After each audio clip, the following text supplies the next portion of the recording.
So today we are out here at Stub Cycles in southeast Houston, Texas. Suzuki brought out their truck. They're doing demo rides. Let's go take a ride of the 2024 Suzuki GSX-8R.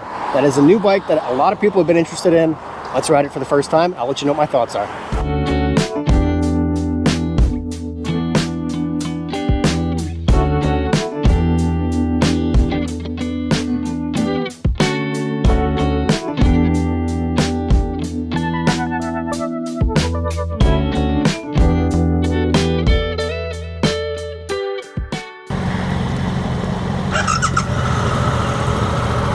All right, we are on the 2024 GSX-8R. This is Suzuki's parallel twin sport standard bike.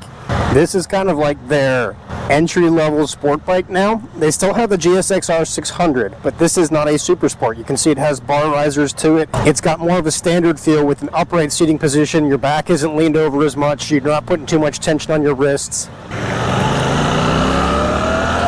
Fairly high seat height, honestly. I'm sitting pretty upright.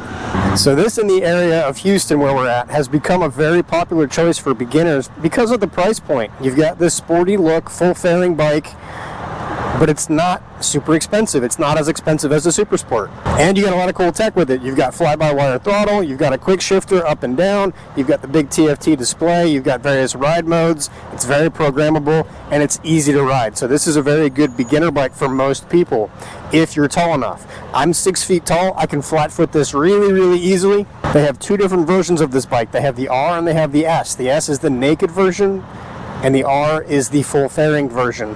Being a parallel twin, the engine's very forgiving. It's got a decent amount of torque, but it's not a ton of horsepower, so it's very easy to ride.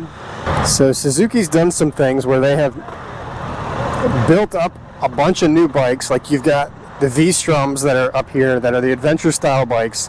They brought in a whole bunch of cool tech on those, but then they kept their super sports pretty basic. I did a review of the 2024 GSX-R 750, and I love the bike, but I felt like every other bike in their lineup got some type of attention, and theirs has basically been the same for years. So I gotta give Suzuki kudos where kudos is due on the bikes that they have made adaptations to and made changes to. I really enjoy them. I think they've got an amazing quick shifter. It's just a comfortable bike to ride. Dude, Bergman, stop swerving on me. This dude, it's like he doesn't know he's in a group ride. The exhaust is very subdued on this. It's got a very low, throaty sound. God, this Bergman is really starting to frustrate me. I've known some people that have taken the exhaust off of this bike and just run it as a straight pipe, and it is extremely loud at that point. I wouldn't really recommend doing that. There are aftermarket pipes that you can get for this bike. The aftermarket parts are coming out more and more, but this bike is still something that is not easily modifiable. For example, the license plate fender that they've got from the OEM is a very large system that is integrated with the lights. In order to do a fender eliminator kit, you have to spend a decent amount of money. Or you can try to make your own, but then you got to figure out how to do the wiring and whatnot for the lights and the placements. It's just not as easy as some other bikes could be. It does still have a cable pull clutch. These roads are not the best, and the suspension's handling it okay. Obviously, this is not an adventure bike. This doesn't have long travel suspension, but it's comfortable. It's rideable. Everything is where it should be as far as the controls go. It's fairly simple, straightforward. Now, this platform is also being used in a race series. They've got a whole class for it. And I feel like this could be a fun race bike. Chances are, if you're watching this video, you're not necessarily looking to get into a track bike, but you're looking at something that is an entry-level bike for you. And this is a good, feasible option. You don't always have to go with the small displacement bikes like the Ninja 400 or the Ninja 500 or the Duke 390 or anything like that. This is a bike that doesn't feel super heavy. And again, it's simple to ride. It's very well balanced. I keep saying it, it's easy to ride. Dude's trying to race the Bergman 400. The mirrors are very functional. At lower speeds, there's no buzzing at all. There's minimal buzz coming through to the handlebars. No real vibrations at the foot pegs either. Ooh, that's a big hole. And these roads in Houston are terrible. I hope I'm actually filming. video's going. I hope the audio is working. I had an issue a couple weeks ago where I tried to ride some Indians and the audio cut out on me. I call that the trials and tribulations of GoPro. I think that BMW has a blown out shock or something. Why is it riding like on the tire?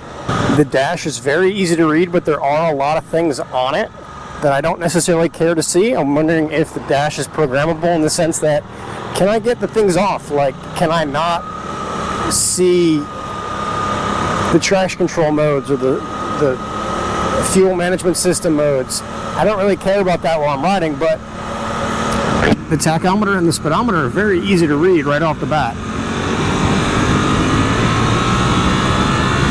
Acceleration is on point. Good bit of power.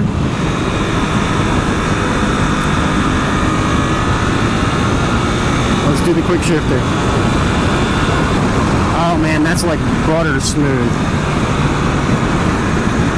I think I said it in the video last year that I feel like this quick shifter is actually better than BMW's quick shifter. They've just got it tuned so well that you give it a little bit of pressure on the shifter, it cuts the ignition and drops right into gear perfectly. Very well designed. I think that would be a fantastic thing to have on the racetrack. Oh, Hayabusa stalled. Acceleration's great on this bike. It's definitely not a small bike in the sense that you get on the gas, it goes. Dude, really? Why? Why? Okay, if you're new to group riding, don't do that. You ride in a staggered formation, you don't swerve in front of people, and you certainly don't pass in the same lane. This is ridiculous. Alright, all in all, I'd say this is a good feasible option as a beginner bike. I think this is a good feasible option as a second bike for somebody that just came off of a smaller displacement bike. I think this is a good cruise around town bike. This is a good bike that could do track days. I wouldn't buy it as a track bike, but it could certainly do track days. If you get a chance to come out to a Suzuki demo, do it. This is great. I love that these dealerships do this and Suzuki puts this on. We are out at Stubbs Cycle in Southeast Houston right now. Definitely check it out. This is the 8S, which is the naked version of the 8R. Same frame, same chassis, same platform, just no bodywork, no windscreen, different handlebars. More dirt bike style bars, but about the same position and the same riding position. And that is the Suzuki 8R.